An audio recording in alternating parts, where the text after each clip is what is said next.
Selamat datang di channel Kelompok 8. Dalam channel ini, kita akan membahas seputar permasalahan etika komunikasi yang beredar di media massa, seperti media televisi, streaming, dan juga media sosial. Dan judul video kita hari ini adalah Stereotip Etnis Betawi melalui acara Sidul The Series. Bang, kenapa ayam ini abang jadi suami saya? Ini semua gara-gara abang. Nah, mungkin sebagian besar dari kita semua sudah tidak asing dengan acara yang satu ini ya. Acara yang satu ini adalah Sidul. Setelah sukses dengan acara sebelumnya serta filmnya pada tahun 2019 lalu, Rano Karno selaku sutradara dan pemeran tokoh Dul kembali mengangkat kisah Sidul dan kawan-kawan melalui sinetron dengan judul Sidul The Series. Sidul The Series ini akan menceritakan kelanjutan kisah hidup dari Sidul itu sendiri. Oke, pasti kalian bertanya-tanya kan, apa sih hubungannya antara judul video hari ini dengan series Sidul ini? Oke, sebentar ya. Jadi gini, dalam seluruh acara Sidul, mulai dari Sidul anak sekolahan, Sidul the movie, hingga sekarang Sidul The Series, itu selalu mengandung karakter dengan peran yang sangat kental dengan stereotip yang beredar di masyarakat terkait etnis Betawinya. Contohnya seperti sering ngomong yang gak penting, meledek, dan juga meremehkan orang lain. Oleh karena itu, sebenarnya dengan nadanya Sidul The Series ini membuat stereotip yang beredar semakin kuat dan sulit dihilangkan. Ngomong-ngomong soal stereotip nih, kalian semua pada paham kan pasti apa itu stereotip? Oke, tenang. Kalau yang gak paham, gue jelasin.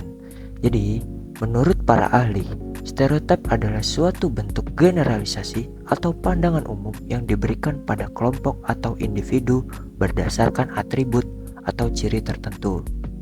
Stereotip juga dapat berbentuk melalui pengalaman, media massa, ataupun budaya yang sangat populer, dan seringkali tidak mencerminkan keberagaman yang sebenarnya atau cenderung menggunakan pandangan yang sempit. Oke, dalam konteks acara Sidul The Series, kita juga dapat menggunakan tokoh Mandra yang diperankan oleh Haji Mandra Yusuf Sulaiman sebagai contohnya. Mandra seringkali digambarkan sebagai seorang yang sangat Betawi atau Betawi asli. Mandra diceritakan sebagai seseorang yang kurang beruntung, sehingga Mandra seringkali digambarkan sebagai tokoh yang penuh celotehan hingga tidak jarang merujuk ke hinaan.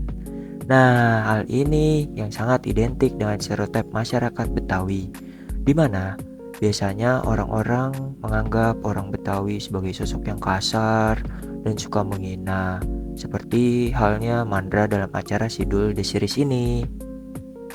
Tambahin gayanya. Si Atun juga kapan lagi ngedumel aja. Dia pengen bikin salon, butuh listrik yang gede. Ya kan? Dia juga pegel. Katanya si Atun ngomong sama gua tiap hari marut mulu. Bikin dagangan buat bini lo. Ya. Selain stereotip sebagai etnis yang kasar dan banyak omong etnis Betawi, juga mendapat stereotip sebagai etnis yang patriarki. Patriarki itu sendiri berarti bahwa hanya laki-laki yang memiliki peran lebih tinggi di segala bidang dibanding perempuan. Dan memang dari seluruh acara Sidul, tokoh perempuan biasanya digambarkan hanya sebagai seorang ibu rumah tangga. Semua stereotip yang ditampilkan dalam acara Sidul tentunya tidak terjadi begitu saja, karena ada faktor-faktor lain seperti tekanan ekonomi dan juga permintaan pasar. Sudah menjadi rahasia umum bahwa saat ini hampir seluruh media sekarang berorientasi pada keuntungan. Media berlomba-lomba membuat acara-acara hiburan, tentunya bukan secara sukarela, namun terdapat kepentingan ekonomi di dalamnya. Dengan memproduksi sinetron Sidul, RCTI berkesempatan memperluas kalayak-nya, sehingga semakin banyaknya pengiklan yang tertarik melayangkan iklannya di RCTI. Lagi-lagi, semua ini bergantung kepada keuntungan. Lalu, apa akibatnya bagi masyarakat Betawi itu sendiri? Tentunya, stereotip yang ditayangkan oleh RCTI dalam acara Sidul dapat merugikan masyarakat Betawi. Karena dengan begitu, orang-orang akan menganggap semua masyarakat Betawi itu sama seperti yang ditayangkan di acara Sidul The Series.